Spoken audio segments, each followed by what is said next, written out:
Како што веќе најави, во студиото на Топ тема на ваша страна е Вилма Русковска, обвинителка од Обвинителството за организиран криминал, која го води предметот за крвавиот четврток, односно 27 април. Добре дојдовте во студиото на Топ тема на ваша страна. Добро најдов. Го имате еден од најобемните предмети, не само по големината на обвинетите, туку и по траењето на рочиштата, па и по политичките директни или индиректни влијанија.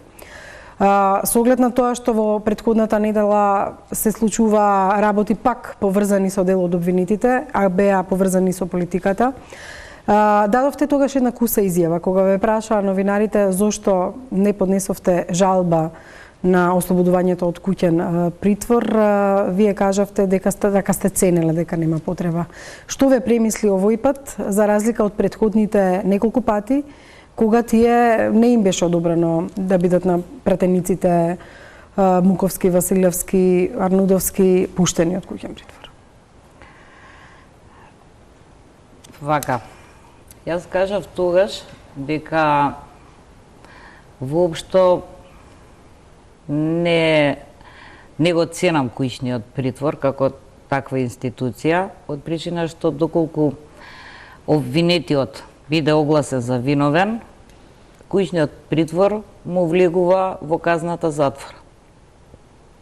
Што значи дека колку повеќе во куќен притвор, помалку време ќе издржува казна затвор во институција во која би бил упатен. Јас грешите за Крсто Муковски го пушти апелација, јас немав право на жалба тука. Што се однесува до Сашо Василевски, јас за сите тројца пратеници сакав да дадам позитивно мислење многу порано, но секогаш се случува работи. Почнаа преговорите за преспанскиот договор, па после ако дадевме позитивно мислење, ќе излезеше дека ете ради гласањето во собрание. Меѓутоа сега повторно така се толкува дека е заради гласањето во собрание. Секогаш се случува нешто, секогаш се случува нешто и во било кое време и претходно да го дадев, повторно ќе се толкуваше како некоја политичка одлука, да кажам. Вие го употребивте изборот национално помирување на крајот од таа изјава, ако се сеќавате, последната поврзана со жалбата за притвор, израз што го употреби и премиерот Заев. Сметате ли дека индиректно и тоа може да влие на целата ситуација и дали обвинителот може да цени и какви се околностите под кои треба да бидат пуштени или не треба да бидат пуштени дел од обвинетите, а во случајов пратеници кои што требаше да се појават во собранието и да гласат за уставните амандмани? Дали ги цените како обвинител и таквите околности кога донесувате вакви? Не вака. Јас го спомнав во многу друг контекст националното помирување. Тоа беше на прашање на еден од ваш колега или колешка, сега не се сеќавам, кога ме праша дали со тоа што како го толкувам јас тоа што го кажа премиерот како национално помирување. Дали го сваќам како најава на амнестија. Јас тогаш реков, јас го сваќам како национално помирување, а не како амнестија. Така да јас воопшто не сум го споменала во поинаков контекст националното помирување, доколку дојде до тоа. Кога сме кај амнестијата, ВМРО предлага закон за амнестија за сите обвинети за 27. Од друга страна, пуштањето од куќен притвор на пратениците, нивното гласање за амандманите веднаш се поврза со одреден тип на политичка, да кажам, амнестија, иако премиерот го избегнува, тој избор и го употребува, нели, изборот национално помирување и нагласи дека не е тоа амнестија, туку во собранието ќе се одвива тоа национално помирување. Какво е чувството ваше како обвинител кога сепак овие термини кои што сушност се употребуваат само во судството и се судски и за нив одлучуваат судовите и председателот може да амнестира, одат во контекст кога судењето е во тек и кога вие секојдневно вадите нови и нови докази за обвинетите? Не, амнестијата не е во рацете на судството, тоа е исклучиво политичка одлука и се носи закон за амнестија или по барање на некој министер одлучува председателот на државата. Да, меѓутоа се случуваат овие термини додека тече судењето. И јас проведува, Така. го спроведува веќе донесениот закон за амнестија. Тоа што се е поднесен предлог закон во собранието не влие воопшто на судењата. Вие гледате, судењата си течат според предвидениот рок, освен денеска и утре што се одложени поради болест на еден од обвинетите. Меѓутоа, постојат разни шпекулации и тези. Затоа ве прашам како вие чувствувате како обвинител, кога од една страна вие ве велите си ја вршите работата, вадите докази, си тече судењата, од друга страна се шпекулира во јавноста. Фактички се претпоставува и да бидат осудени, може некој виден председател да ги ослободи. Има разни тези во однос на тоа и кои ќе бидат ослободени од пресуда евентуално, дека тоа би биле оние пратеници кои што гласаа за уставните амандмани и слично. Затоа ве прашувам какво е чувството кога водите една постапка, а од друга страна постојано има разни и политички коментари и оценки и разни шпекулации во медиумите, додека вие го водите тој процес. Видете, како обвинител го немам тој луксус да се занимавам со шпекулации. Шпекулациите во јавноста се една работа, работата на обвинителството и на судот е сосема друга работа. Работата наша е да си ја вршиме нашата работа, односно да тече процесот, веќе збориме нели конкретно за 27 април, онака како што е предвидено. Ве прашувам ако некој ви предвидува дека тоа што вие ќе го сработите, па и судијката и судовите, еден ден може да падне во вода, дали ве демотивира и колку за еден обвинител тоа може да биде демотивирачки? Мислам времето на гатачки заврши, така да не можеме да знаеме што ќе се случи. Наше е да си ја сработиме работата онака како што треба да ја сработиме. Ви се случило ли во кариерата предмет што сте докажале дека обвинетите имаат вина, судовите пресудиле, им дале казни, подоцна да бидат амнестирани? Комплетно амнестирани не. Јас не сум имала таков предмет, а она што е делумно помилување, нели, за празници и така, или овој што беше, што беше донесен законот за 30% намалување на казните, тоа меѓутоа за целосно не сум имала до сега. Да, рековте времето на гатачки е завршено, не можеме да предвидиме како ќе заврши ова и колку навистина ќе победи правото или политиката, иако кај нас се испреплетени. Меѓутоа, она на што се жали цело време одбраната се долгите рочишта. Тие дури велат ќе падне предметот за 27 поради долгите рочишта. Факт е и дека се жалеа заради долгите рочишта и за долгото траење на еден судски ден трае по 12 часа некогаш. Дали вие како обвинител имате забелешки за траењето на рочиштата? Па видете, на никого не му е пријатно да седи 12-13 часа во судница, сепак бидејќи беа во прашање сведоци предложени од обвинителството, а сега течат материјални докази предложени исто така од обвинителството, мора да не држи концентрацијата, мислам мене и колешката, максимално за цело време и тоа е стварно напорно и стварно е заморно. Од друга страна, не знам, не можам да предвидам дали би паднал предметот доколку се поднесе жалба до Страсбург. Од проста причина што тие предмети каде што Страсбург донел одлука за долготрајноста на судењето, биле по еден, по двајца обвинети. Ако земете во предвид дека тука моментално имаме 33 обвинети, со многу адвокати, со многу обемен доказен материјал, ако не течат процесите онака како што го испланирал судот, можеме да дојдеме до друга крајност, а тоа е судење во разумен рок.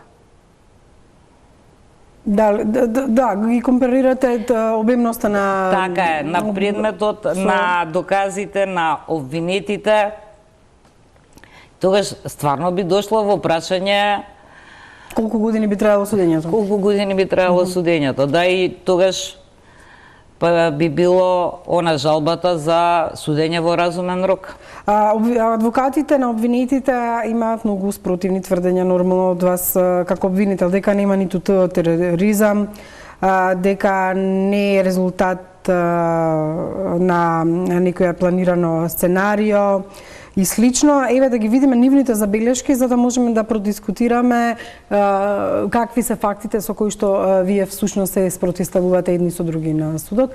Билјана Николовска ги следи рочиштата за 27 април и го подготви овој извештај.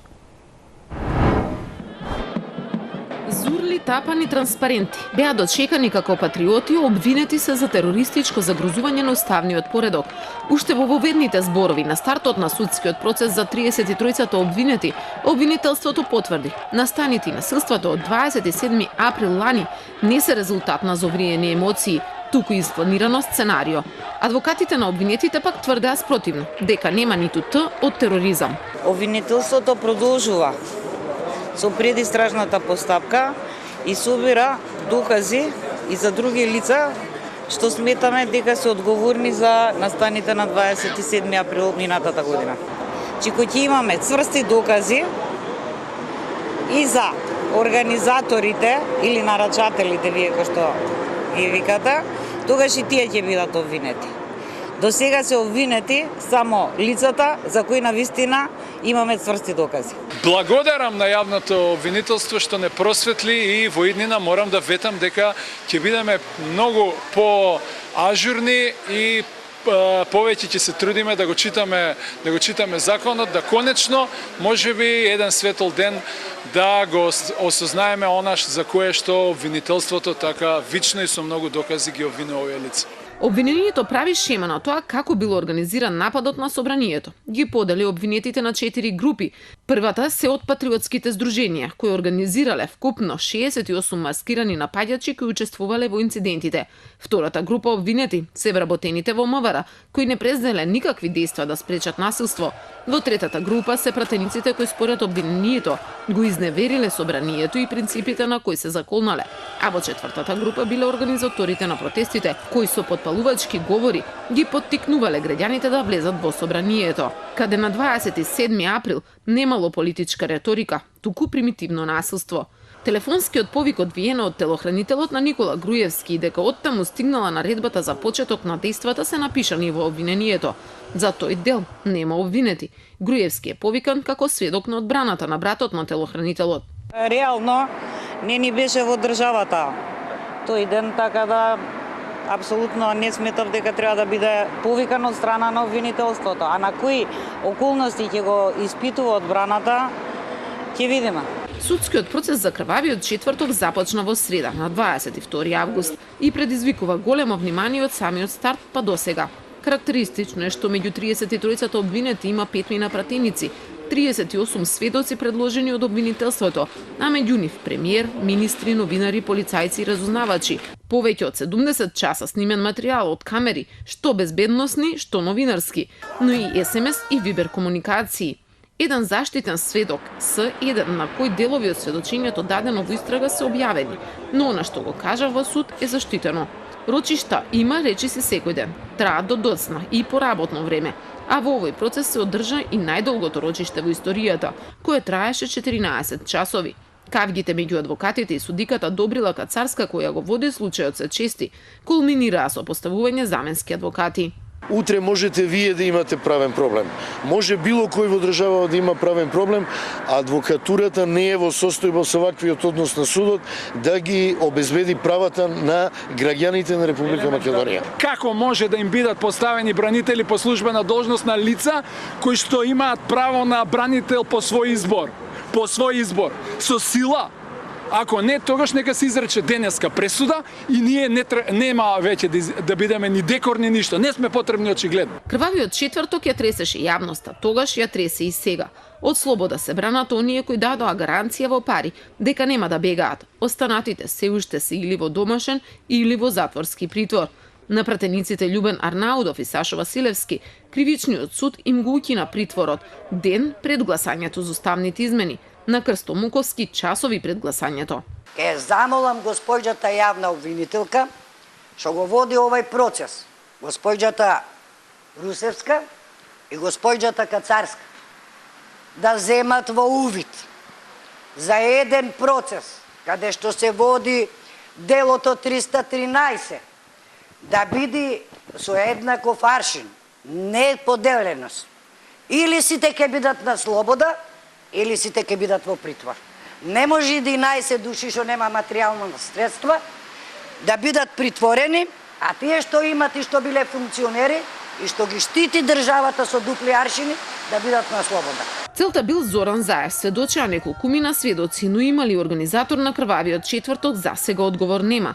Дали има, но и кој е мозокот на инцидентот кој ќе остане длабоко врежан во македонската меморија, останува прашање без одговор. Патриоти или терористи? Последна и пресудна треба да биде одлуката на судот. Но може ли во работата на правниците да се вмеша дилемата на политичарите за помирување или амнестија? Ова беше ретроспективата на досегашниот судење од Билјана Николовски. Многу елементи тука постојат, еве ги видовме и нападите од страна на адвокатите, прозивањето на дел од роднините, родителите на обвинетите, дека има различни аршини државата и самото обвинителство кон обвинетите, дека на некои им е дозволено да бидат во куќен притвор, некои излегува од притвор заради тоа што платија, а видовме и како излегува, пак ќе се навратам на тоа, пратениците на еден ден пред гласањето или на само неколку часа пред гласањето. Тука се сомнежите и нападите во јавноста дека постојат различни аршини и по потребите на политиката се пуштаат од притвор обвинетите, дека не се сите исти. Не е точно. Например, двајца од пратениците беа многу порано пуштени од куќен притвор. Тоа се Љупчо Димовски и Јохан Тарчуловски. Меѓутоа факт е, повторно ќе ве навратам дека на ден пред гласањето и на неколку часа пред гласањето се случи пуштањето од куќен притвор. Кој понуди добра гаранција, не само пратениците. Значи беше од страна на или на Кривичниот суд во Скопје или од страна на апелациониот суд пуштен да се брани со гаранција. Имаше барање за пуштање од куќен притвор и во септември на пратениците, ја нудеа истата гаранција, речиси. Имаше и претходно барање со гаранција, значи со поголеми суми на пари, 400.000 евра или слично, имот заложен да излезат, па тоа не се случи. Затоа се тука реакциите дека се случи заради гласањето и дека сепак политиката се вмешува во процесот на овој начин.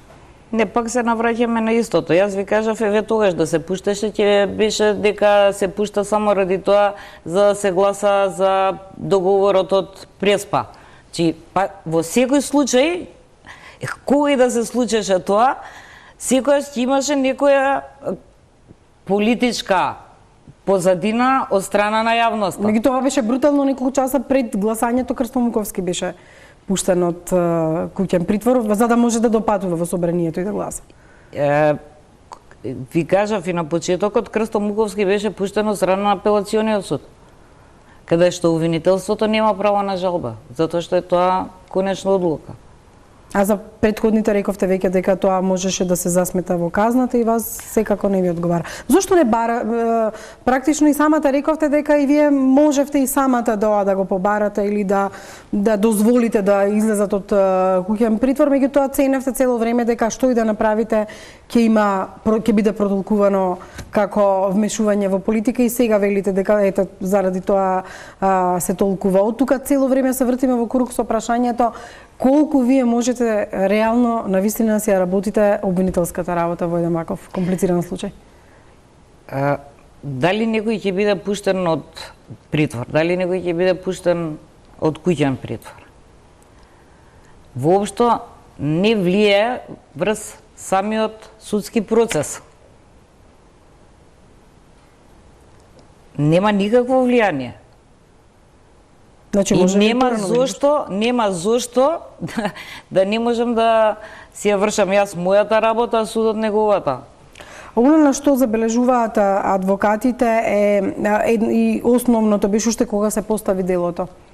И тие и понатаму тврдат дека тука не постои тероризам и самата тежина на делото која дава доколку има пресуда да биде 10 години или над 10 години затвор, тие го коментираа како дело кое што не кореспондира со случувањата. И сакаа да истакнуваат цело време дека оние што ги бранат не се всушност терористи. Јас само ги цитирам адвокатите. Да, повеќе пати нагласив дека никој во овој предмет не е обвинет за тероризам. Кривичните дела, терористичко загрозување, неуставниот поредок и безбедноста и кривичното дело тероризам се разликуваат како по својата суштина, така и по објектот на заштита. Ова е уште потешко дело. Не е точно. Неуставно Кај кривичното загрозување. дело тероризам е предвидена и доживотна казна затвор. Затоа и ова не е потешко дело од кривичното дело тероризам. Никаде во законскиот текст не е спомнат зборот терорист или дека некој обвинат прави терористички акт. Не е споменат.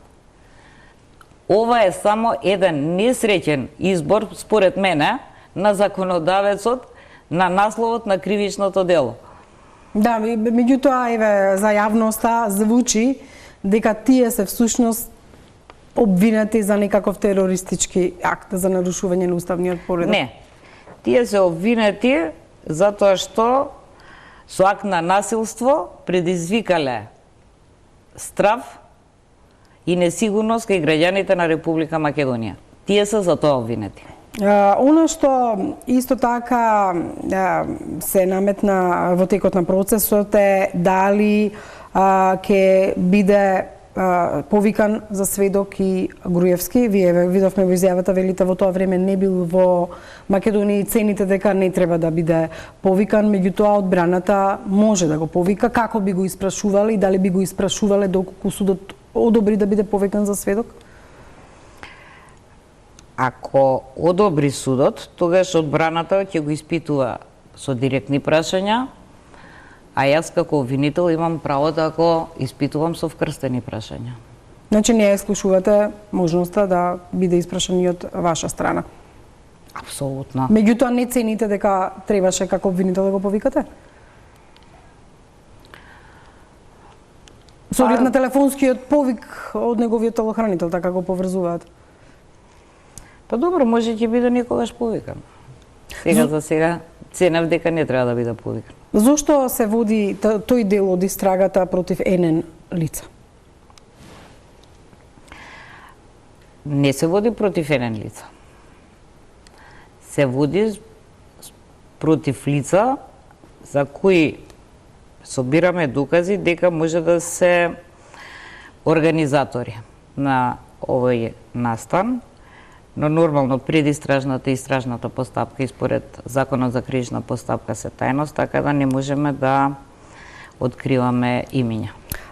Кога ќе кажам НН лица, лица кои што се имиња непознати за јавноста, во таа предистражна постапка, дали постојат лица кои што се во организациона структура, кои што имале можност да издаваат такви наредби и да влијаат на обвинетите да ги извршуваат тие наредби, со оглед на тоа што дел од лицата кои биле во одредена хиерархија, како Чавков, например, се на обвинителна клупа.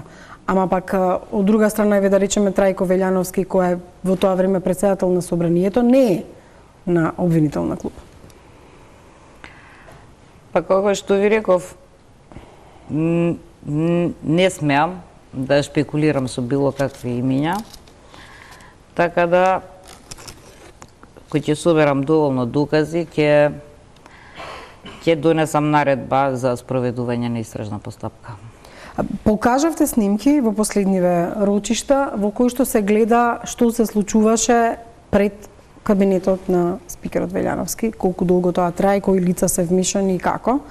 Еве, јас ќе подсетам дека топ тема на ваша страна на 3 мај, на 21 мај, на 14 јули направи реконструкција на случувањата пред вратите на Велјановски, за едно подсетување на тоа што и во тоа време постоеше и сега се потврди како доказ, за да можеме да коментираме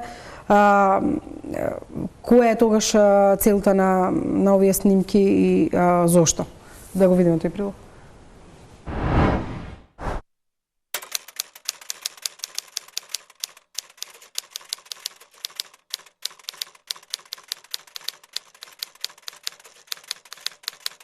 Постојат најмалку две можни патеки на движење. Првата е веднаш по влегувањето, нагоре по овие скали кои водат до фоајето пред кабинетот на парламентарниот спикер. Но доколку се користела таа рута, се поставуваат прашањата што ги отвори пратеникот Горан Мисовски од НСДП. И двата кабинети се физички издвоени со сигурносна врата преку која што по најкраток пат се доаѓа до прес-центарот, а која што се контролира исклучиво од собраниското обезбедување од кабинетот на председателот на собранието. Најодговорно тврдам дека не постои можност било кој да ја помине сигурносната врата која што води по ходникот директно во прес-центарот без за тоа некој да даде налог. Ако некој им ги отворил вратите на демонстрантите, можеле брзо да стигнат до прес-центарот. Тој пат го поминавме денеска и ние со дел од новинарски екипи.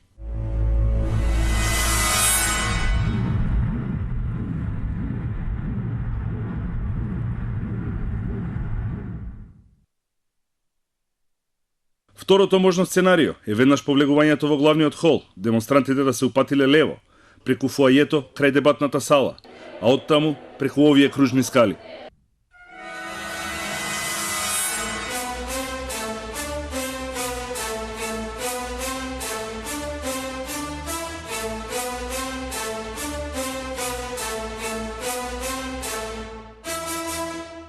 Од овие снимки е нејасно дали овие лица со црни фантомки се од групата која влегла од надвор или се влезени од некое друго место. Незабележано од задниот двор, преку гаражите, па од собранискиот ресторан, може да се влезе и до главното фоаје, но и по посебни скали кои водат директно до работните простории за парламентарниот спикер. Постои посебен ходник од кај кабинетот на парламентарниот спикер кој води до делот од галеријата резервиран за шефот на државата, за до овој зид од дебатната сала.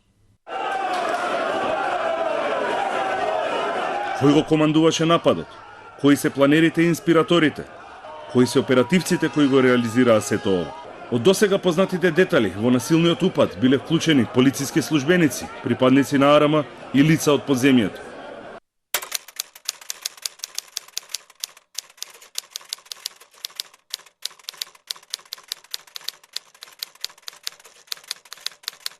Како се почнува? Од време на време низ празниот хол од собраниското фоаје претрчуваат службени лица, за кои изворите на топ тема на ваша страна тврдат дека се вработени во УПК. По околу 1,5 минута се појавува Крсто Муковски. Нешто разговара со полициски службеник во цивил и се повлекува веројатно кон пленарната сала.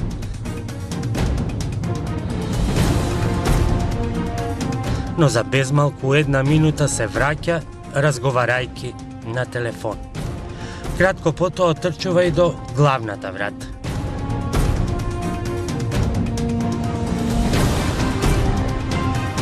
И тука следува отворањето на собраниската врата.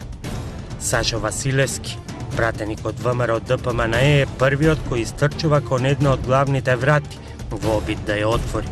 Му помага Муковски. Вратата е отворена кога насред фоајето се појавува и пратеникот Јохан Тарчуловски. Но откако Муковски и Василевски ќе ја завршат работата, се вклучува пратеникот, исто така од ВМРО ДПМНЕ, Љубен Арнаудов.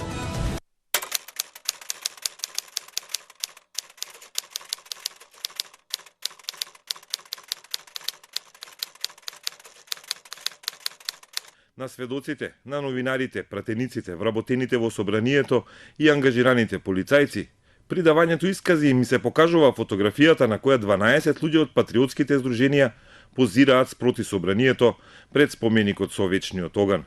Ги прашуваат дали препознаваат некој од нив. Фотографијата е направена во периодот на најголемите тензии во парламентот, кој кулминира на 27 април. Дел од овие луѓе се кријат зад фантомките. Дел менувале гардероба, други пак постојано ги носеле истите алишта. Некои од нив пред упадот во собранието си ги смениле маиците. Осомничениот е во бегство. На сликите внатре во пресалата каде беа удирани пратениците беше најзабележлив поради црната мајца со усташки символ на ХОС. Централната фигура на фотографијата и во собранието носи црна јакна, црни панталони и светла карирана кошула. За време на инцидентите, шетани собраниските простории постојано разговара по мобилен или со пратеници на ВМРО ДПМН, или со маскирани луѓе кои упаднаа во парламентот. И против него е поднесена кривична пријава. Иако во различна гардероба постојат очигледни докази кои може да предизвикаат индици дека некој немаскиран од фотографијата е маскиран во собраниските инциденти, поискусен истражител или обвинител би требало да го забележи тоа многу бргу. Така, например, третиот од десно на фотографијата има бела мајца. И овој маскиран има бела мајца, но во различен дизајн. Но други детали, најмалку 3, посочуваат можно совпаѓање на идентитетот. Турбичката која носи преку рамо е иста боја и иста марка. Добро, марката е позната и често продавана. Но на левата рака и немаскираниот и фантомката имаат часовник. И третиот детал, црна плетенка бројаница околу зглобот на десната рака. Ја има и маскираниот кој ги строи полицајците и немаскираниот кој се слика пред споменикот. Досега од обвинителството не открива дали со овој човек разговарале и дали го осомничиле за некакво дело, за учеството во крвавиот четврток. Предметот, истрагата сега е во рацете на обвинителството за организиран криминал и корупција.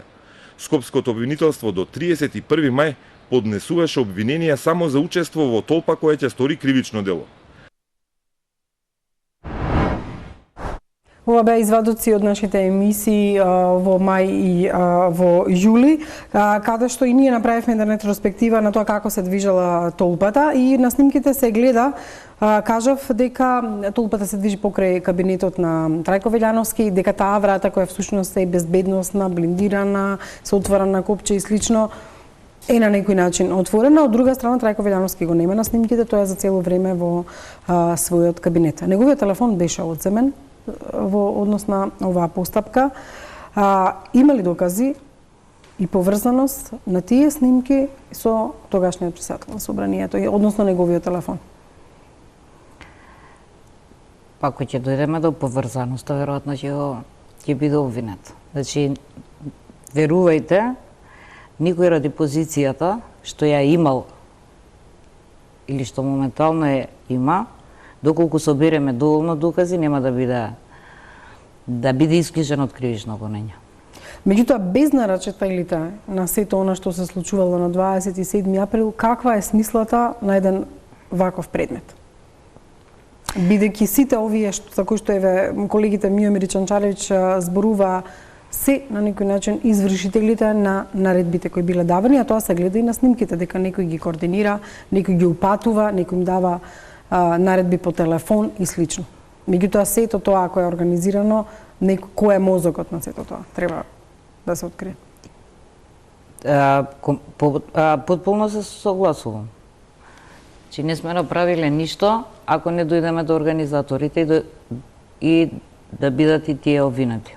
Зошто е толку тешко да се стаса до нив? Заради несоработувањето од страна на обвинетите, бидејќи доколку име нарачатели, тие би можеле да кажат дека не се виновни, затоа што некој друг ги завел или заради различни причини им го нарачал тоа. Дали не постојат доволно материјални докази кои што ги поврзуваат нарачателите со случувањето, или пак третото, не го исклучувам, не постои можеби политичка волја, политичките структури едни или други на некој начин ги штитат оние што се мозокот на ова сето. Значи, третото апсолутно не постои, дека некој ги штити. А што се однесува до другото, не постојат доволно ни материјални, ни вербални докази за организаторите моментално. Меѓутоа, рековте, вашата цел е да стигнете до тоа. Затоа и водам предистражна постапка. Она што е исто битно е како вие цело време ќе се справите со коментарите и барањата за амнестија, затоа што се влече аналогија со еден друг предмет што исто така вие го водевте, а тоа е диво населје. Па велат, ако има за 27 април амнестија, тогаш ќе се бара амнестија и за диво населје, вие таму бевте исто така обвинител, и пак ќе се вратам на тоа дека како обвинител, како целата работа што вие ја работите, се урива само заради политиката. Тоа се изјави на политичари. Така да не може обвинителството, односно или било кој обвинител, да коментира изјави на политичари. Ние го спроведуваме законот. Дали е кривичниот закон, дали закон за кривична постапка, закон за амнестија или други закони каде што се предвидени одредби каде што кривично се одговара. Така да немам нити време, нити намера да размислувам за изјави на политичари. Како сведок во предметот беше повикан и заменикот министер и сегашен Нухиу. Меѓутоа тој никогаш не се најде на обвинителна клупа, ниту пак против него се водеше такво нешто. Беше секогаш поставувано прашањето дали Нухиу можел вистински да реагира и дали реагирал и дали можел да се потруди повеќе за да се направи реакција од страна на специјалните единици и другите полициски структури за да можат да се спречат настаните на 27 април. Видете, Нухиу сведочеше и вие бевте присутни, мислам како новинари. Да, јавноста беше присутна. При неговото сведочење и точно не само он тоа што го кажа, него и според базните станици ние имавме проверено како се движел, кога се движел. И он негде доаѓа околу 7:15, 7:20 во оперативниот штаб. И он веднаш од дежурниот во оперативниот штаб бара да се ангажираат специјалните полициски единици за да започне евакуацијата на пратениците, новинарите и вработените. Проблемот е што тогаш дежурниот во оперативниот штаб Душко Лазаров воопшто не постапил по барањата на министерот, а бил должен да постапи. И затоа тој се наоѓа сега на обвинителна клупа, а не се наоѓа тогашниот министер, сега заменик министер Агим Нухиу. Може ли директно тој да им се јави на специјалците да ги покрене? Да, можел да им се јави. Јас, едно од прашањата ми беше, зошто не го сторил тоа? Вика, полицијата е хиерархија. Јас, вика, се јавив на тие што треба да им се јават на нив. Зошто кога се сослушуваше заштитениот сведок не беше присутна јавноста? Во законот стои дека сведокот е заштитен со тоа што му е заматен ликот и гласот и сме присуствувале на судење каде што има заштитен сведок, каде што е заматен ликот и гласот и сме биле присутни како јавност. Судот има право да исклучи јавноста. Повеќе околности, сега гледачите да не ги замараме, ама само еден дел од член 354 од Законот за кривична постапка, кој предвидува исклучување на јавноста, меѓу другото, заштита на безбедноста на сведокот или жртвата или заштита на интересите на малолетникот. Така да овој дел од оваа одредба ја примени судијата и тоа е нејзина проценка. Да биде исклучена јавноста, Да. меѓутоа како коментирате фактот што дел од неговото сведочење излезе во јавноста уште пред значи во текот на постапка има еден заштитен сведок каде што излегува во јавност неговото сведочење. Видете, во јавноста не излезе ништо додека целокупниот доказен материјал од предметот се наоѓаше во јавното обвинителство. Кога се достави на одбраната, недозволено тоа го кажа и судијата Кацарска на адвокатите, дека некој од нив го има дадено исказот на овој сведок на новинарите, што апсолутно не е дозволено. Затоа што нема поинта заштитениот сведок и јавноста да не биде присутна ако потоа во јавноста излезе неговото сведочење. Впрочем, бевме сведоци на нешто слично. Но излезе само еден дел, не излезе целото сведочење, така да... Колку тоа може да наштети на процесот или не може? Па доколку, видете... Или на самиот сведок? Све е можно да наштети и на самиот сведок, и на процесот, и на целото судење, затоа што сепак прво во судот треба да ги слушне исказите на сведоците, без разлика дали се предложени од обвинителството или од одбраната, и прво пред судот да бидат презентирани доказите. Не може прво да бидат презентирани на јавноста. Се плашите ли дека сведокот може да биде на овој начин компрометиран, откриен, да му се прават притисоци и дали тоа може да се случи или се случило од кога излегло тоа во јавноста? До сега од одделението за заштита на сведоци ми немаат алармирано дека овој сведок има било какви закани. Адвокатите цело време реагира и имаше навистина во еден ден се случи да бидат толку револтирани и казнети по тоа од судијката заради условите во кои што се одвива судењето, велејќи дека еднаш кога беа преместени во друга судница нема место, мора да пишуваат на колена. Заради нивните реакции тие беа казнати, па се велеше дека ќе бидат назначени адвокати по службена должност. Нели ви пречи на вас, нели ви пречат условите за работа и повторно ќе речем и долгите рочишта? Таа судница на која се жале адвокатите е користена во безброј предмети. И условите се тие. И до сега, бар во предмети, јас, каде што сум бил обвинител, ниеден од адвокатите не реагирал на тој начин. Да, се пожалиле на условите, ама тие се условите. Значи вас не ви пречи. И ниеден адвокат не напуштил судење во други процеси кои се одвивале во таа судница.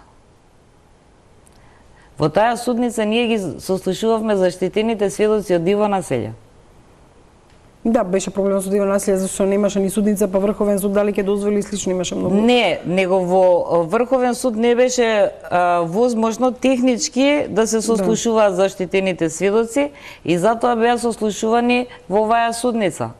И условите и тогаш беа и многу обвинети, и многу адвокати. Условите беа скоро идентични. Дел од оние кои што сами се пријавија, и беше интересен фактот што сами се пријавија во полициските станици, беа така наречените со нивните уметнички имиња, ќе ги потребам Колјо и Нинџа, кои што се наоѓаат во притвор. Меѓутоа, кој е точниот дел и обвинението што за нив го имате и нивната вклученост во случувањето на 20 април? За Колјо го гледавме сега на снимките. Он ја предводи групата. Ќе видите, брзо ќе бидат и тие снимки прикажани, сега стварно не би ги коментирала, пред да бидат прикажани во судот, кој ги води, кој ми отвара вратата. И цело време маскирани велица и тие што не беа маскирани, беа фактички раководени од Колјо. Што се однесува до улогата на Александар Василевски, тој ја повикува групата. Целата група, и тие од Скопје, и тие од другите градови, да дојдат во Дион. А што ќе биде понатаму, мислам, ќе видите стварно на судењето, не можам да кажувам некои работи што допрва ќе се слушнат во судницата. Морам да кажам дека тој реагира и не е присутен во собранието, Точно не. меѓутоа дали координира и понатаму освен повикот за некој да се собере во кафуле, учествува во така наречената акција на 27-ми? Повторно ќе ви кажам, стварно пред да бидат тие докази презентирани во судот, не би можела да зборувам за нив и за точната улога на Нинџа, а ќе видите дека има голема улога. Дали самото тоа факт што тие сами се пријавија, ќе има некакво во наводници флексибилен однос со обвинителството кон нив, подобар однос кон нив, го сметате ли тоа за позитивен исчекор кој ќе влие на обвинението кон нив и третменот или не? Они се пријавија после 8 месеци во бегство. Тоа беше чудно што се пријавија и после 8 месеци во бегството. Така да не може обвинителството да има некој пофлексибилен однос према нив кога толку време беа во бегство. Не е поврзан чинот на нивното пријавување со тоа како ќе бидат третирани од страна на обвинителството? Не. Немате никакви влијанија, значи тоа нема да влијае на вашето обвинение и докази кон нив? Видете, ако имаше некој влијание, немаше да бидат обвинети. Ги спомнавте базните станици и доказите од телефоните, кои исто така се... Дали тие базни станици, бидејќи досега само во обвинението кај Чавков се разговараше околу тоа каде тој бил во времето кога го нема, каде го ловат базните станици и слично, дали можете да кажете точно кај се бил според тие базни станици? Па знам дека критичниот период е на базните станици Алмако, ВМРО и Италијанска амбасада. Дали во тоа време кога бил на овие потези можете да најдете поврзаност? Не, видете, сега вака да ви објаснам нешто за базните станици. Ако е на базна станица, например, Италијанска амбасада, не значи дека е он таму. А ако е на базна станица ВМРО? Значи, може да е во штабот на ВМРО или во близина на ВМРО, но поради преоптеретеност превзема друга базна станица. Сакав да ве прашам, дали пак имате докази во времето кога тој бил на тие базни станици, еве да речеме ВМРО, дека бил со одредени лица кои што биле уловени на истата базна страница, односно заедно. Ова ве прашувам за да се стигне до можеби нарачателите, организаторите или слично. Дали неговото движење се поврзува со движење, действување и јавување на лица кои што се уловени на истите базни станици за кои што имате предпоставки дека биле нарачатели? Ви реков за тоа не можам да разговарам. Да, наше да прашаме вие да видам дали ќе одговорите да не одговорам. Да не одговорите. Пауза за реклами и одиме понатаму со интервјуто со Вилма Русковска, обвинителка од обвинителството за организиран криминал, гонење на организиран криминал, да, се извинувам за лапсусот, која што го води еден од најобумните предмети 27 април. Продолжуваме со интервјуто со обвинителката Русковска. Што следува сега? Вие ги сослушавте сведоците како обвинителство. Што следува во понатамошните судења пред да почне сослушувањето на сведоците на одбраната? Сега во тек се материјалните докази, изведување на материјалните докази, а тоа се видеоснимките, вештачењата, кои беа направени и сите оние материјални докази кои ги приложи обвинителството. Пред да поминам на другите прашања поврзани со вашето обвинителство и вашата работа, еден од условите за отпочнување на преговори со Унијата е да се заврши овој процес без никакви условно речено влијание и слично, односно да биде истарана правдата до крај, што би се рекло. Од тие причини сметам јас лично дека нема да има амнестија. Токму од тие причини. А како ќе излезе на крај ќе видиме. Сметате ли дека ќе се дозволи и дека политиката нема да се вмеша се додека не се заврши процесот и се донесе пресуда, бидејќи за вас како обвинител тоа е веројатно најбитно, да се истера работава до крај по тоа? До сега не сум имала, искрено, значи, никакви политички влијанија или барања политички. Точно, вложив многу труд во предметот, вложив многу работа и сакам да се истера до крај, така како што треба. Своевремено во ова студио велевте дека во предходниот републички обвинител и во минатото постоеле известни притисоци на обвинителите, дали е тоа сменето? Сменето е апсолутно. Значи, републичкиот обвинител Љубомир Јовевски воопшто не ни врши никаков притисок. Нормално, предметите за кои е заинтересирана јавноста се реферираат во републичкото обвинителство, но никогаш, барем до сега, за ова време дека е републички обвинител скоро една година, не се случило да каже не, овој сега нема да го гоните или овој сега ќе го гоните или ајде сега ова нека почека. Значи имате одврзани раце? Имаме одврзани раце, нормално бара да ги види доказите пред поднесување на обвинение или наредба за истрага, бара да ги види доказите со кои располагаме.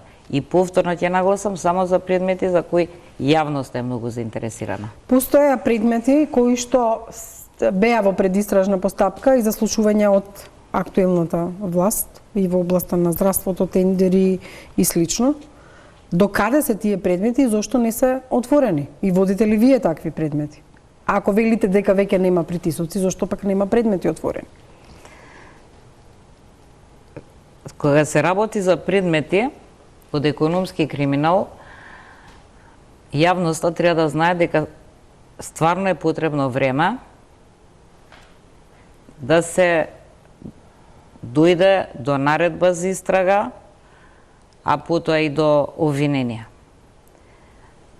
Ова беше, например, ете, вие го спомнавте Министерството за здравство, пред 2-3 месеци. Тоа е, мислам, стварно за такви предмети од економски криминал е многу краток временски период. Водите ли вие такви предистраги и дали тие наскоро ќе... Водам предистражна постапка и ако верувате, ја почнав негде средината на 2016 година. Е, сега имав доста обструкции од тогашната власт во прибирање на доказите, ама сега веќе финиширам со предметот. Како обвинителка немате никакви дилеми кога станува збори за предмети од сегашната власт? Не.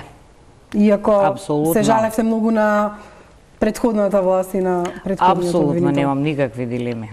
Законот мора да важи еднакво за сите во оваа држава. Ако сакаме да почнеме да градиме правна држава. Го пофаливте вашиот шеф. Од друга страна, можем да кажем дека многу ретко се појавува во јавноста, можеби сега под притисок на странците кои што ве едуцираат дека мора да бидете отворени и за јавноста се охрабривте повеќе. Иако за вас лично знам дека сте давали порано изјави, меѓутоа за вашиот шеф тоа не можем да го кажем дека е транспарентен воопшто. Сепак како ги коментирате реформите и дали воопшто постојат реформи еве во вашето обвинителство, кога до ден денешен не е избран ниту прв човек на обвинителството, се уште сте со ВД. Конкурсот е завршен, вие сте една од пријавените, а немате ниту избран шеф. Прашањето го поставивте на погрешен човек. Требате да прашате тоа во Советот на јавни обвинители. Зошто не е избран, се уште не знам. За реформите, малку сум во тек, искрено, затоа што сум презафатена со предметов. Знаете дека минимум 3 пати неделно се суди, а има и 4 пати, оваа недела требаше да има 5. Денеска дојдовте оти се одложи судењето? Денеска дојдов оти, да, бидејќи се одложи судењето, иначе стварно нема да можев. Така да не сум во тек, други колеги се вклучени во изготвување на новите закони или измените на постоечките закони, се многу повеќе во тек од мене, но кога не сум на судење, а има колегиум, например, за некој предлог или нацрт закон, тогаш учествувам во нормално во дискусиите, во предлозите што ние ги даваме на комисијата која е одговорна за измени или носење на нов закон. Пред да одиме на прашањето за измените на најнови на законот за обвинители, само да ве прашам како ја цените пак работата на Советот на јавни обвинители. Со оглед на тоа што не само вашето обвинителство што ја соведе, туку беше пракса да се назначуваат веде и во другите обвинителства и тоа да трае долго. Од друга страна, беше на удар Советот со донесувањето на одлуки на тоа на кој ќе му биде продолжен мандатот во тоа обвинителство, на кој ќе му биде скратен, да се рече, назначувањето и слично. Сметате ли дека Советот на јавни обвинители си ја врши работата како што треба? И дали индиректно може би влијае на тоа да и вашето обвинителство ако функционира со веде, сепак не е исто ако биде избран првиот човек? Па мислам дека јас не сум повикана да давам мислење и оценки за работата на Советот на јавни обвинители. Кои се причините што скоро една година, 11 месеци имаме веде, веројатно има и во толку време и во другите обвинителства кај што се уште не е избран шеф. Не знам стварно. Како го, иако може да ми кажете дека повторно не е прашање на ваша адреса, меѓутоа факти, и затоа сме направиле неколку прилози, бевме дури и во Паланка, да кажеме дека над 70 обвинители нема во обвинителството. Постојат обвинителства каде што нема обвинител, па тој од Куманово оди да ја врши работата во обвинителството во Крива Паланка и слично. Не може да бидат назначени затоа што нема завршена академија на судии обвинители. Колку што сум информирана од колегите, треба да следат измени и во законот за Академија на судии и јавни обвинители. Овака како што е поставен, долго време нема да има доволен број на кандидати кои ќе се пријават да завршат таа академија, а која пак е услов истите да бидат избрани за судии и за јавни обвинители. Колку што сум информирана, во Република Хрватска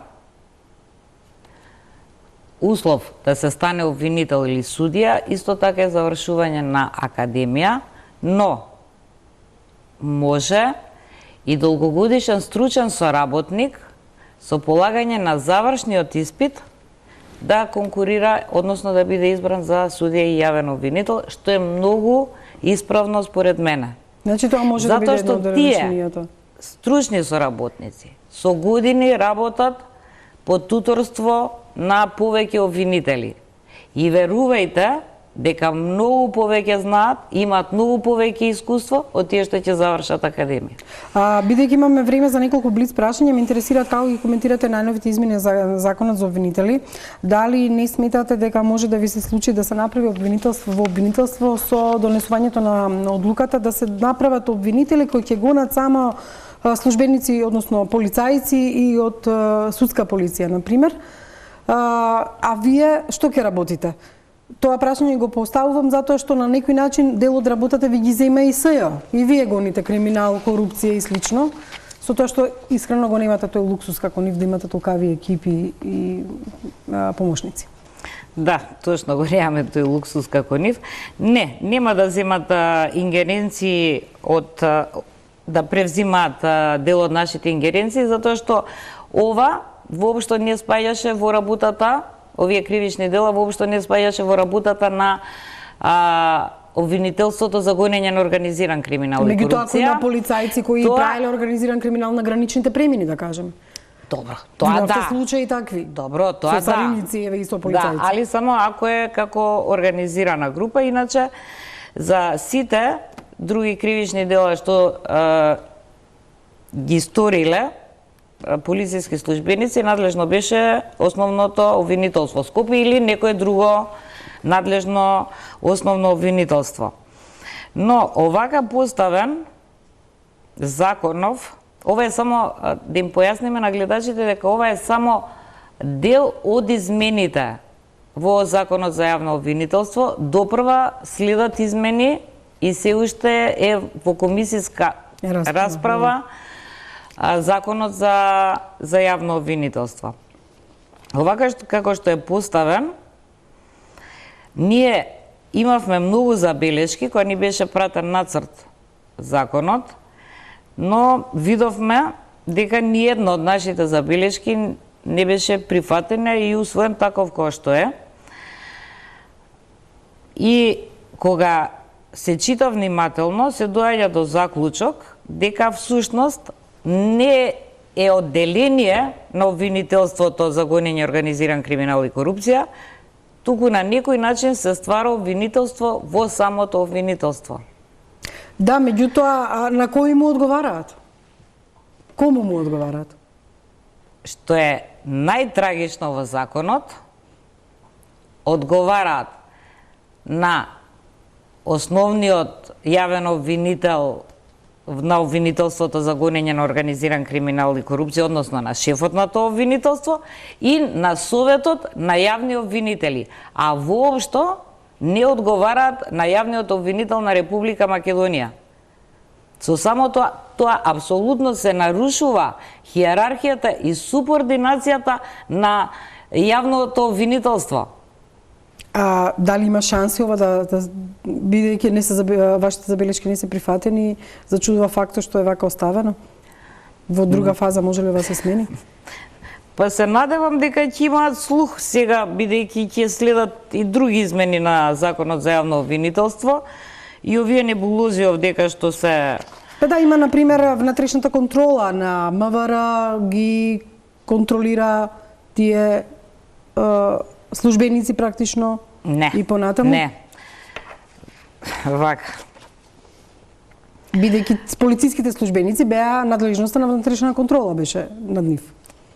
Што прави внатрешна контрола во случај? Внатрешната контрола, според ова сега што е вака донесено, треба да чека одобрување од јавниот обвинител, од одделението, за да поведе дисциплинска постапка. Значи ќе се завлечкаат дисциплинските постапки, условно кажам. Да. Господине Русковска, ви благодарам што бевте гостинка. Да. Господја Русковска, ви благодарам што бевте гостинка во топ тема на ваша страна. Јас знам дека не можете да одговорите на сите прашања поврзани со 27 април, бидејќи процесот се уште трае, ќе видиме каков ќе биде исходот и што ќе се случува понатаму. Благодарам на поканата и се надевам и гледачите се задоволни. Ви благодарам, останете со програмата на Телма.